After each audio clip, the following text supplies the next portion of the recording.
Halpern said that the law was a great success. I wanted to know if you agree with that saying. I agree, I think, with everything Michal said, probably with the exception of the definition of success. I think that's where we might part. And just to look at what we've done here, I think we're lucky enough not to have enough empirical evidence, so we can't prove what we're saying. But I want to take a step back and look at what we think about, or what we think we know about market concentration in traditional classic markets, and then take a look at whether or not it's a good idea to take this and go national with it, or go all market with it. So let's start with market, right? We don't know what a market is.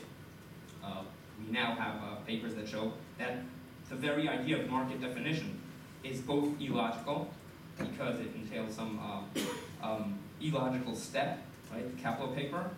We don't know what a market is. We just set an arbitrary line that we can't support in any important way, because we can't say, well, everything is a substitute for everything, so we just draw a line and say, well, these 3 substitutes are in and these 2 substitutes are out, just because that's what we think. So we don't know what a market is, and in terms of unilateral effects, we don't know what market shares mean, right? So even if we've finally defined a market, however we've come to that conclusion, and my market share is 70%, what does that mean? What is my market power? I probably have more market power than if I had 60% of the same market, but what does that mean in terms of comparing my market power to the market power of an entity that is active in a different industry? So we start off with not knowing exactly what a market is. Then we start looking at concentration, and when we think about that, that too is in a sense arbitrary. Actually, I think what we're basically saying about concentration is less is often less than more, right? So we know that 3 competitors are less than 4 competitors, and 2 are less than 3. But what is that threshold that makes a market conducive to coordinated effects? Is it 4 competitors? Is it 3 competitors? We don't know, right? We have all these ideas running around, but we don't really know. So we've set HHI values that translate into 4 competitors. But why? I mean, HHI makes us feel good because we can square stuff. And, it comes out as natural science. But we basically said, well, 4 is better than 5. So we don't really know what concentration is. We don't have a hard and fast theory of what concentration is. And then, even if we somehow assume that we have a market, and then we somehow assume that we have this rule about what concentration is, we don't know what the outcome will be, right? Because, a market with 4 competitors, what's the price limit? Well, that depends. Is it Fortran competition, which never exists? Is it Cornell competition, which never exists? So we don't really know a lot about market concentration. What we do know is that less is less than more. And this is not a critique of merger control, right? At the end of the day, we do need some workable rules. Mergers come before authorities. Authorities need to look at these mergers and need to decide whether or not to allow these mergers to go forward or not.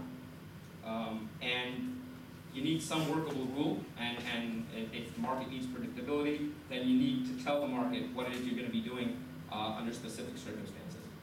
So I think that's the best we can do for merger control. But I think at the same time, it's kind of a cautionary note on taking this and saying, well, we have this in place, why don't we start thinking about market-wide concentration or economy-wide concentrations and start regulating markets and industries, whole markets, whole economies, designing them in a sense ourselves, or at least heavily regulating how they spontaneously develop. Now, what I think the Act did is it took, I want to go into the little details of the Act, nor can I, it's too complicated.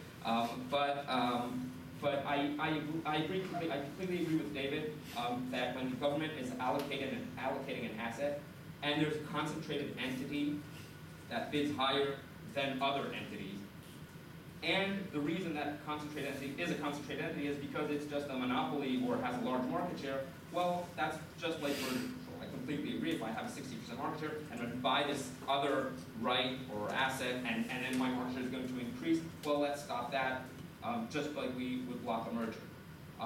But with that exception, and I think there's another little, when we're talking about pyramids, at least with if the holder of the pyramid has cross-holding, then we have David's 99 paper on the effects of cross-ownership, and if there is indeed cross-ownership, not just a pyramid, then we might have a competitive concern there. Other than that, with other concentrated entities and other settings to which the rules apply, I don't think we have an antitrust story. I think often enough we have synergies.